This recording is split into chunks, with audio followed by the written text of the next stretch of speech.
Okay, here we go. 5, 4, 3, 2, 1. Guys, every now and again we have a major Wrexham fan from around the world. Yes, worldwide Wrexham fans. And every now and again we have a select group of fans go to the Keiras, the Stoke Keiras. They go to Cymru, they go to Wales. And we all say diolch. Thank you very much for coming. But also, we're going to highlight Tara from Long Island. Yes, that's New York, America. And she is going to tell us her story that recently happened at Wrexham. Tara, welcome in from the USA. We're bringing you some love with the stars and stripes. I hope that yes, fits I see well. that. Thank you.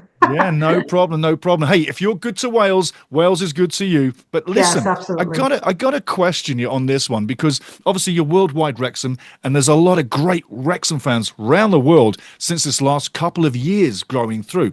How did you get into Wrexham, and what do you get out of it? Well, so my husband and I have one daughter. She's 13. Her name is Riley, and she plays soccer here on Long Island for a travel team. And any parent, mother or father who have children in the US and they're involved in travel sports know how like the commitment is, how overwhelming it is. It becomes your like whole life. And that's really what football No, you is got to for say us. soccer. You got to say Okay. soccer in North America. I mean, it's well good because Yeah, hey, it's soccer here. my email is soccer Steve. So keep to Gotcha. the soccer, Okay. yeah. Or as I say, So soccer. soccer. So soccer really is like our whole like social life and everything we do. We're watching soccer, and so I've always wanted to like support a professional team because I never really did that before. And we would watch matches of different teams. We watched Sutherland Till I Die documentaries, and we would watch in soccer shows. And at the time when Welcome to Wrexham was coming out, I'm a huge Ryan Reynolds fan. So Right. anything he puts out, I have to make sure I watch. Oh And yeah. being that it was about soccer, it was a win-win. So from the very beginning, we started watching it. I just like fell in love. I just thought like the connection that they gave you a little history about how EFL, like the league works. I really didn't understand how it worked. They really connected you with the community and the businesses, and they talked about like I'm trying like the people behind the scenes, like who operated, how Rob and Ryan acquired the team, and it gave you a background on the players. And like, unfortunately, it was some like traumatic stories and some with their backstories, and it just really like I just wanted to root for them. Like it was like an underdog story that I just really felt connected to. So I was like, this is it. Wrexham's going to be my team, and I just really that's kind of how it started from that, and it just kind of snowballed from there. I ended up getting a iFollow account and a subscription to that and watch them. I would be on the sidelines with my daughter's team, watching it on my iPhone if I couldn't watch it Nice. at home. Nice. And I joined the fan chats and all that type of stuff. So it just kind of snowballed once I really got into it. Beautiful, beautiful. Now, after saying that, when did you guys decide we got to go? And when did you Yeah. go? So really from the beginning, like from the start, I wanted to go. So we with my daughter's schedule and school and stuff, it just wasn't we weren't able to do it from the beginning. So when they started that first year, they did that preseason tour over in the United States, the East Coast. So we went down to North Carolina and we saw them play against Chelsea. So that was great. Nice. And the next year, I couldn't go to the West Coast. It just didn't work out. So I said to my husband, I said, I really like want to go over there. I want to experience what it's like there with them. Like I want to get that experience. I don't, like coming to the US, seeing a game is totally different than seeing it there. So I just really wanted to have that experience.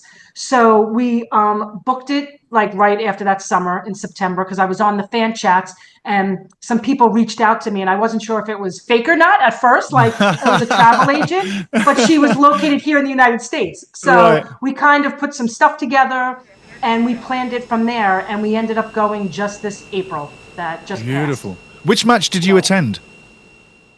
we went to Wigan Athletic. So that was the away game that we went to. And then the home game was Bristol Rovers. Now, did you get the chance to meet and greet with any of the players and get autographs? Oh, absolutely. So that I have to say was probably the best part. Like it and so accessible. Not what you envision. Like if you were going, like I didn't know what to expect to go over there. And Brian, who was our tour guide over there, he was fantastic. And he was like, "Oh, I'm gonna drop you off. This is where you go, and this is what time." And on the fan chat, you would see different times. People would say they get there at this time. They get there at this time. It was so easy to go and meet them. And every single player, the only person I missed was the manager. We had gotten there just as Phil had already gone in. Right on. But every single player stopped and went down the line and signed autographs, took pictures with every single person. And you were up close. There was no crowds. It was just the most, you would never see that happen in the Surreal. United States. Yeah, it Surreal, would just you was say? like unbelievable. Yeah, Yeah, because absolutely. in New York, if I wanted to do a meet and greet or meet somebody, you have to pay money for that. You have to get tickets for that. It's just, they're not as accessible as they are over there. And everybody couldn't have been nicer. Like it was just really such a great experience.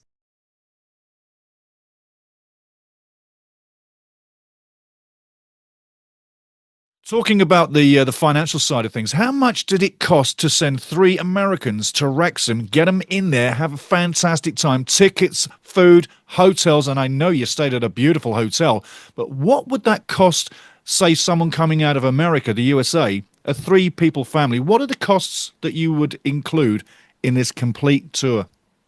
Sure. So the overall cost of our trip was a little more expensive because we went to London, we saw a show, we did other things besides Right. just go there. But the plane ride was really the most expensive, so that was a little over $4,000 to go. Okay. But it could be depending on when we went. We went during spring break here, so that's a really like popular time to go, where flights are more expensive. But overall, the tickets, I couldn't believe that for like one game for the three of us, it was under $100 for Crazy, both hey? games. Crazy. It's unbelievable. You would never get that here. So No. with that, and the hotel was like $1,000 for the nights that we stayed, and the food, I would say it was a couple of $1,000, if that, for just the Wrexham part of it. So it was really, it's actually like financially like capable for people to be able to go do that if they wanted to. Now, something happened to you during this whole process in and around Wrexham's ground. I'm talking about the Daily Mail. Now, the Daily Mail, people, is a big newspaper in the UK. I do my journalistic work, Tara. What happened with the Daily Mail there in Wrexham? Please explain. Sure. So Brian Still, who was our tour guide, we did like a Wrexham tour, like to go behind the scenes to see all that spots.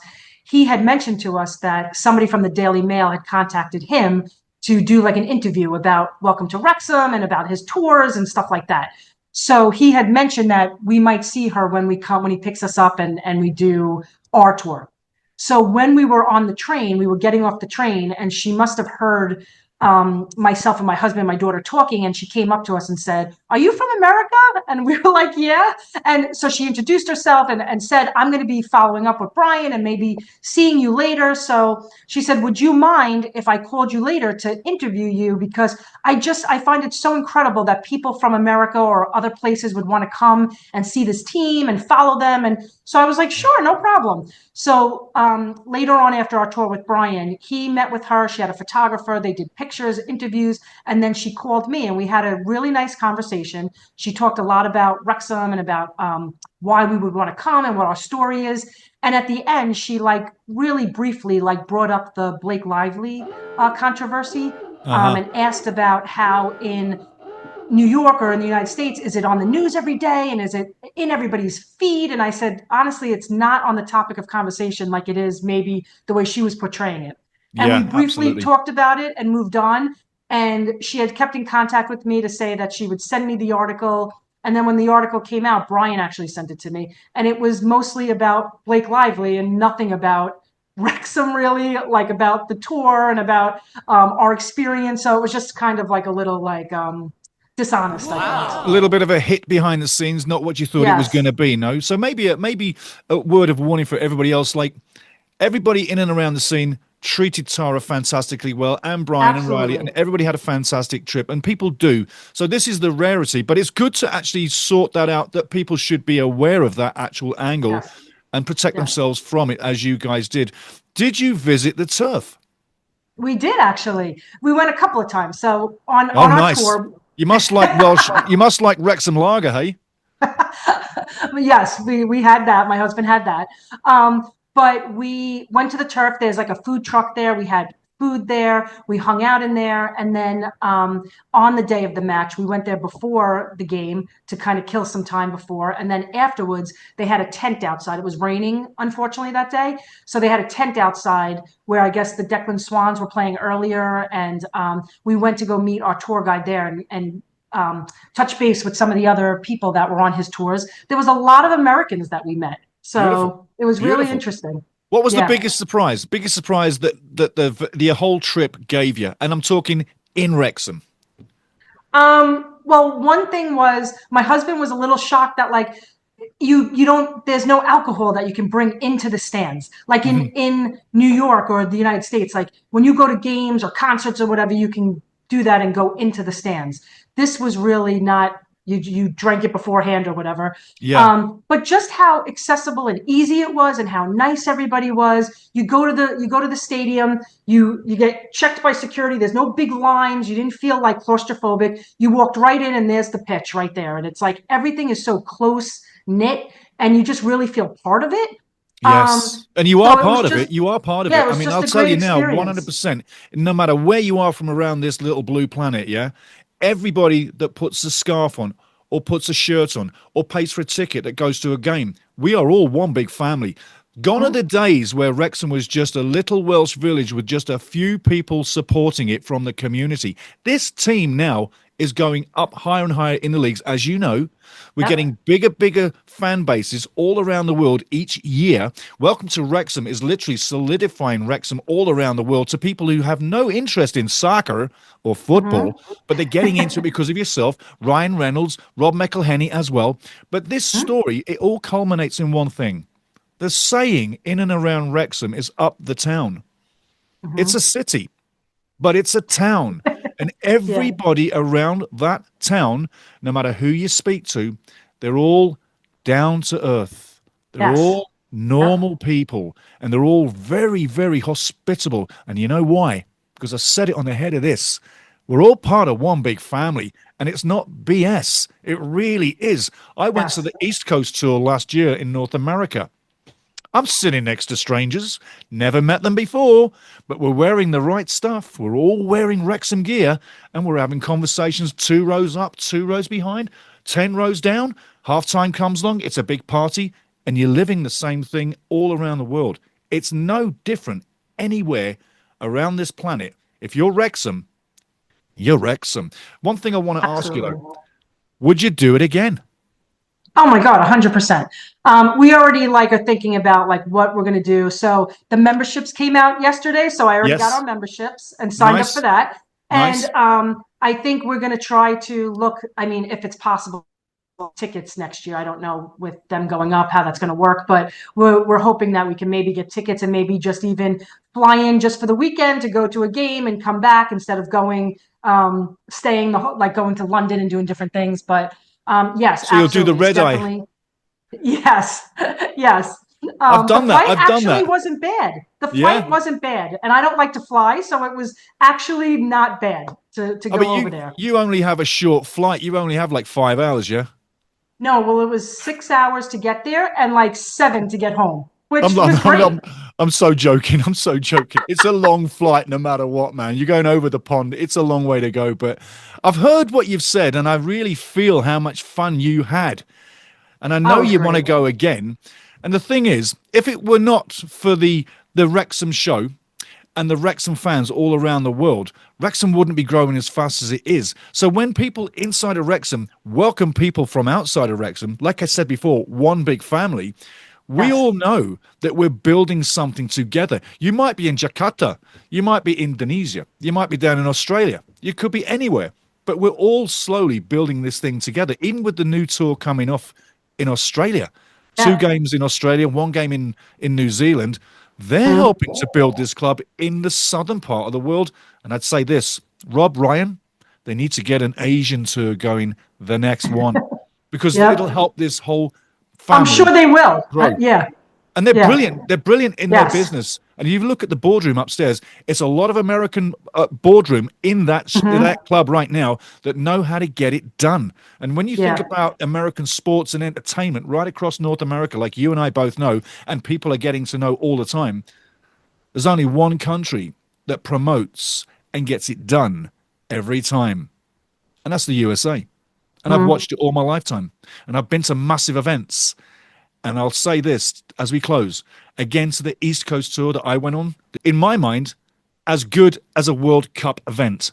The way it was laid on, the professionalism, everything around it, it was as good as a World Cup in my money. So at the end of the day, Tara, thank you very much for your story. I really my appreciate pleasure. you coming on. And listen, if you go again, you got to let me know. But everybody else, take from Tara, go to Wrexham, go have some fun. Because I tell you what, you've heard it now. You heard PJ months ago. Now we're listening to Tara, one of the great women in the Ultimate Soccer family. Go to Wrexham, enjoy it, and take it from Tara. And let's face it, Ryan Reynolds, as your owner, could you do any better? Yeah, I know. It's really unbelievable. He's a genius. It's like, He's a damn he really genius. is. Mm-hmm. You know, everything he touches turns to gold. Yes. Unbelievable. Yep. And it really is. The funny part about him, and I find this funny all the time, is he's a potty mouth. Yes. Yes, absolutely. I love it. I was watching him on BBC Wales 2 years ago, and he's F-bombing live on Welsh TV, like Welsh BBC, and they're saying, you know you're live. He's like, oh, I'm all right. Okay, well, sorry. Yeah. The way, exactly. The way he just throws it off is fantastic, you know. And one thing you said, and I'm not taking the mickey, I'm just making fun of something here, but it's a cutesy, is you said cost. The cost. And that's totally New York. I have the worst accent, so you don't have the worst. It's not the worst. Yes, exactly. I love New York, mate. I've been there a few times, and like I wanted to go to Wrexham from the beginning, and I'm like, we're going. Like, I only have one life, and I want to go. And I want my daughter to experience these type of things, and you know, like, and luckily it's just the three of us, so like, it's not like I don't have 3 or 4 or 5 kids involved in a million different things. So everything focuses around soccer with her, and you know, and we love it so much that it just really works out. So it's just, I'm like, I'm going. Like, if we can go, we're going. So that's, I was actually nervous about planning the trip and not having tickets. So finally, when it was time to get tickets and we got them, I was like, thank God. Because I was like, imagine if we went and couldn't get tickets, that would be terrible. So imagine this then. Imagine this. Talk about anxiety attack. Yeah. I was having one at the West Coast tour. I was outside BC Place. I got 8 tickets on my phone. Yeah. I got a badge in. None of the tickets are coming up. And I'm like, half an hour before the game, I'm like, okay, I got to stay calm. I said, lady, here's my phone. I don't know what you got to do, but the tickets are on my phone. If you could save my life and get this to scan, I'll drop you $100 right now. I says, because I am lost. And she goes, oh, give me your phone. She's like, didn't take more than 2 minutes. It took a little while. Didn't take more than 2 minutes. And I trusted her with my phone. And she goes, someone sent you the wrong tickets. I'm like, what? She goes, I've got your tickets. They're on my computer. I've got them on your name on my computer, but your tickets here don't have a name. I'm like, geez. That's why I couldn't read them. I said, so can you help me? She goes, yeah, sure. She goes, I'm going to print you all 8 tickets, physical tickets. Yeah, you don't get that no more. I know. So I've got ticket stubs from the game, which I wouldn't have had. Yes. That's fantastic. Yeah. But listen, we're running out of time, so I'm going to have to end this now. Okay. But I just want to say, good, I've got that thing out of the way. I can see you again. Thank you so much. Really. Thank you for having me. Really am grateful for you coming on. Sounds good. That flag had to be Thank there. you. And I did Appreciate it. I did serve. I did. Yes, I spent 12 years British Army. That. Yeah. Appreciate that. Tara, thank you so much. Run on to your day. Have a fun with it. Big love to the family. Say hello to everybody and let them know that we're going to do you royally, and we'll get your story out there. Thank you so much. Have a good one. I appreciate it. You too, love. Talk to you soon. Let's see if I can get out of here now. I got to figure out that. Well, I'll tell you what. I'll end it for you.